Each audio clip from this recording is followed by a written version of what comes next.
नमस्ते दोस्तों, आज के इस वीडियो में हम हिस्ट्री की गहराइयों में उतरेंगे और जानेंगे कि आखिर हिस्ट्री क्या है और उसकी शुरुआत कैसे हुई। सिंपल शब्दों में कहें तो the study of the past including all it's aspects is called history.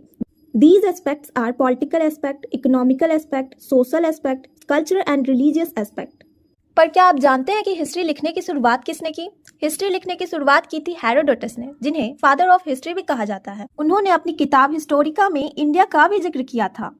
अक्सर कुछ यूरोपियन हिस्टोरियंस कहते थे कि प्राचीन भारतीयों को इतिहास लिखने का ज्ञान भी नहीं था, लेकिन डॉक्टर कीथ जैसे विद्वानों ने इसे गलत साबित किया। हमारे पास वेदों, उपनिषदों, पुराणों और सम्राट अशोक के इंस्क्रिप्शंस के रूप में इतिहास का खजाना है।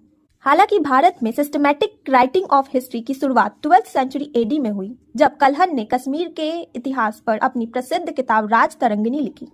इतिहास को समझने के लिए हमें समय का खेल समझना बहुत ही जरूरी है। हमने वक्त को दो हिस्सों में बांटा है, बीसी बिफोर क्राइस्ट या बीसीई बिफोर कॉमन एरा।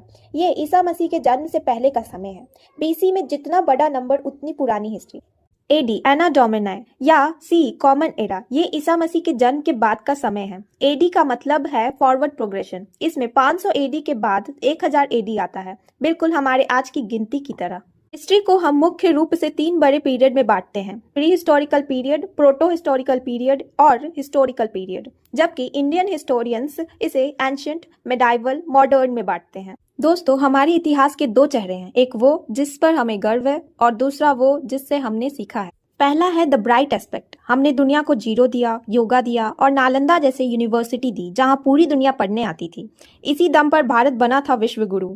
लेकिन दूसरा है द डार्क एस्पेक्ट, समाज की वो कड़वी सच्चाई, जैसे सती प्रथा और चाइल्ड मैरिज। ये हमारे इतिहास के वो दाग हैं जिससे लड़कर हमने खुद को बदला और आज यहाँ पहुंचे हैं। तो दोस्तों, ये था इतिहास का एक छोटा सा परिचय। अगर आपको यह वीडियो इन्फॉर्मेटिव लगा हो तो लाइक जरूर करें और अपना सुझाव कमेंट्स में दें। मिलते हैं अगले वीडियो में।